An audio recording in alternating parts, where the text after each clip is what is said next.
نحمدہ ونصلی ونسلم علی رسولہ الکریم۔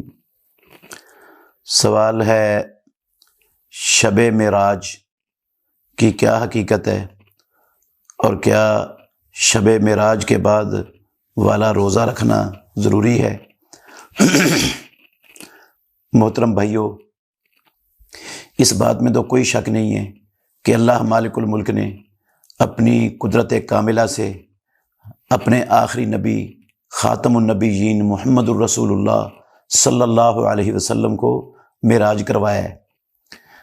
مکہ سے لے کر بیت المقدس تک اور بیت المقدس سے لے کر 7ویں آسمان تک اور 7ویں آسمان سے سدرۃ المنتہا تک اللہ رب العالمین نے حالت بیداری میں رسول اللہ صلی اللہ علیہ وسلم کو رات کے کچھ حصے میں سیر کروائی اور پھر مکے پہنچا بھی دیا۔ تو یہ حالت بیداری میں ہوا ہے اور رسول اللہ صلی اللہ علیہ وسلم کو بہت ساری چیزیں مالک الملک نے اس سفر کے اندر دکھائی ہیں۔ یہ معجزہ ہے محمد الرسول اللہ صلی اللہ علیہ وسلم کا، عظیم الشان معجزہ ہے۔ اس معجزے کے ایک حصے کا تذکرہ اللہ نے سورہ بنی اسرائیل کی پہلی آیت میں کیا ہے، سبحان الذی اسریٰ بعبدہ لیلا من المسجد الحرام الی المسجد الاقصی، اور اس کا تذکرہ سورہ نجم میں بھی ہوا ہے۔ احادیث کے اندر اس معراج کی پوری تفصیل رسول مکرم صلی اللہ علیہ وسلم سے ثابت ہے اور حضرت انس بن مالک رضی اللہ عنہ اور دوسرے صحابہ نے بیان فرمائی ہے۔ رہا اس رات، یہ کون سی رات تھی، یہ اللہ رب العالمین بہتر جانتے ہیں۔ اللہ رب العالمین نے اس رات کا علم اپنے بندوں سے چھپا دیا ہے، وہ اس کی حکمت بھی رب العالمین بہتر جانتے ہیں۔ رسول مکرم صلی اللہ علیہ وسلم نے اس رات کی کوئی تعیین نہیں کی، خلفائے راشدین نے اس رات کی کوئی تعیین نہیں کی، صحابہ میں سے کسی صحابی نے اس رات کی کوئی تعیین نہیں کی۔ تاریخ اور سیرت نگاروں میں شدید اختلاف ہے کہ یہ تاریخ میں بھی اختلاف ہے اور حتیٰ کہ مہینے میں بھی اختلاف ہے اور سال میں بھی اختلاف ہے کہ کس سال رسول اللہ صلی اللہ علیہ وسلم کو اللہ رب العالمین نے یہ معراج کا اور اسراء کا معجزہ عطا فرمایا ہے۔ تو یہ 27 رجب والی کوئی سند دنیا میں موجود نہیں ہے، یہ خام خواہ لوگوں نے اپنے پاس سے ہی بنا لیا بغیر کسی دلیل کے اور بغیر سند کے۔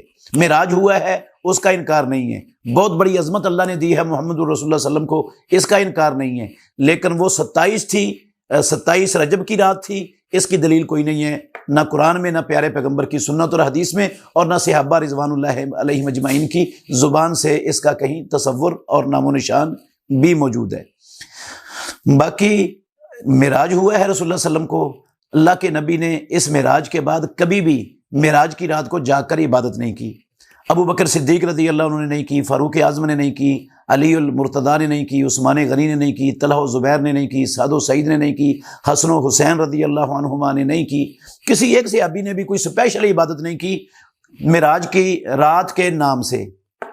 ویسے جو تہجد پڑھتے تھے صحابہ اور رسول اللہ صلی اللہ علیہ وسلم وہ پڑھتے تھے ہمیشہ، لیکن سپیشل معراج کے نام سے آپ نے کوئی رات منائی ہو، جشن منایا ہو، چراغاں کیا ہو اور اس کی کوئی عبادت کی ہو، ایسا صحیح حدیث میں اور صحابہ کی زندگیوں میں کہیں وجود نہیں ہے۔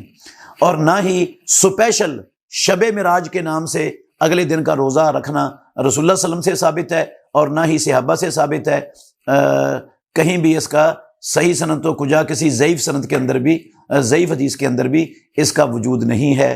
یہ کام اگر ثواب ہوتا، نیکی ہوتا، اللہ کے تقرب کا ذریعہ ہوتا اور اللہ کی عبادت ہوتی تو سب سے پہلے رسول اللہ صلی اللہ علیہ وسلم ضرور کرتے، صحابہ ضرور کرتے۔ اگر انہوں نے نہیں کیا تو یہ ہمیں اس سے گریز کرنا چاہیے، کیونکہ اسلام رسول اللہ صلی اللہ علیہ وسلم کی زندگی میں مکمل ہو گیا ہے، صحابہ نے اس پر عمل کیا ہے، جیسے صحابہ نے عمل کیا ہے ویسے ہم عمل کریں گے تو پھر اللہ کے ہاں وہ ہمارا عمل قبول ہوگا، ورنہ وہ عمل ہمارے منہ پر دے مارا جائے گا۔